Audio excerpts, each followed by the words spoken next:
Hey, everybody. So today I wanted to talk about the idea that forgiveness might actually be something that's toxic. I know that's kind of a strange concept for a lot of people. And for those of you who don't know me yet, I come from a background of narcissistic abuse. I deal with something called complex post traumatic stress disorder as a result of having to go through it.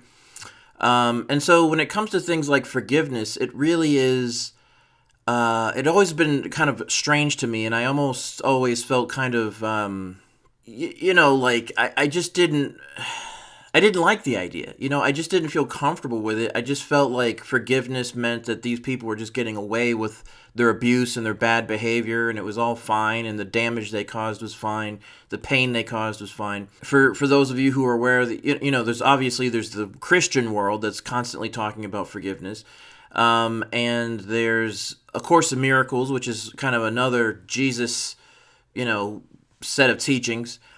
And that's all about forgiveness. I think that when you look at something like the Ten Commandments or something like that, they say things like respect your parents and all this stuff. But there's a lot of situations that they just don't really cover. And childhood abuse is really one of them. And again, I'm not really talking about whether or not someone should be allowed to not forgive somebody who hurt them or anybody, but I'm interested in the idea that if forgiveness is, whether or not it's actually doing more harm than good, right? Because I've seen tons of people that were, well-intentioned people that were in really abusive relationships. Maybe they were Christian people and they were told just to forgive their abusive husband or wife. And the abuse just kept happening, right? So in that case, the forgiveness in their mind, it's like, okay, well, that happened, but I'll just forgive and then just keep forgiving and forgiving and forgiving. Meanwhile, you're still being abused and subjected to all kinds of toxicity. You know what I mean? So in that case, forgiveness kind of enables abuse. It enables pain. So I think forgiveness is very confusing. And I'm not really a big fan of it. And then, of course, when it comes to things like forgiving the past, if you're not currently in an abusive, toxic situation, but but you were in one years ago, and you think about it, and it still bothers you. And some people will just say, "Oh, just forgive or move on or whatever." For me, it's like, is the forgiveness covering over the pain? I mean, is the forgiveness causing you to suppress what's really going on inside you? And if so, is the suppression of anger and pain and sadness, is that healthy?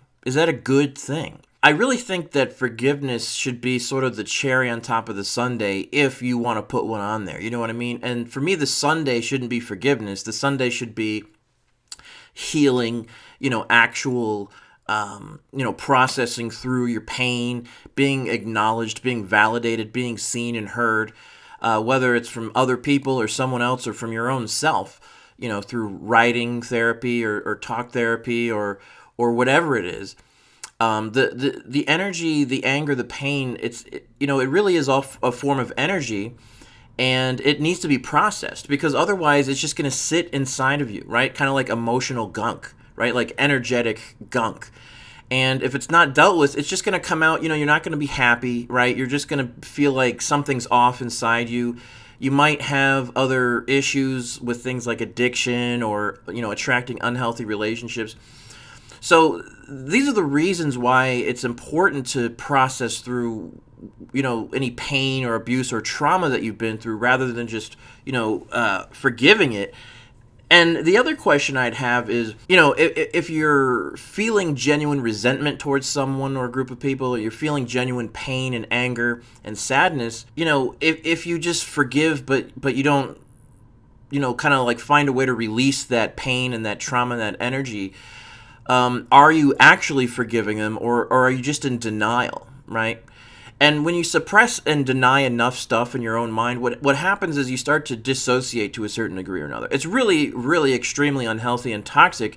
And in my opinion, it really, forgiveness enables so much abuse to go on and to go unchecked and to go without any kind of reconciliation or justice for the people that are being abusive. It's just like, oh, just forgive. And to me, I'll be honest with you, I went through so much insanity and pain and abuse from my narcissist that forgiveness, it to me, I know this might sound strange, but I got to a place in my mind where it just didn't even really make any sense. I mean, I was dealing with so much unbelievable trauma and pain that I didn't even know what forgiveness meant. Like, it's fine, or and then I think people are, they have this idea in their mind that if they do forgive, quote unquote, that they're kind of like done with it, right? It's over. They've, quote, moved on. But have they? Like, if they've just suppressed it again, like, or have they actually moved on? Like, if they haven't healed or processed the trauma, have they actually moved on? Or are they just in denial? Are they just, so none of it makes any sense to me. And that's why I just think that it's so confusing. The concept of forgiveness is so confusing that I prefer just the idea of focusing on healing, right? On self-love, self-care, on healing. For me, I'm not really interested with the other person. I'm not really interested whether I am forgiving them or I'm not forgiving them. That's not my focus. We've focused enough on these abusive people.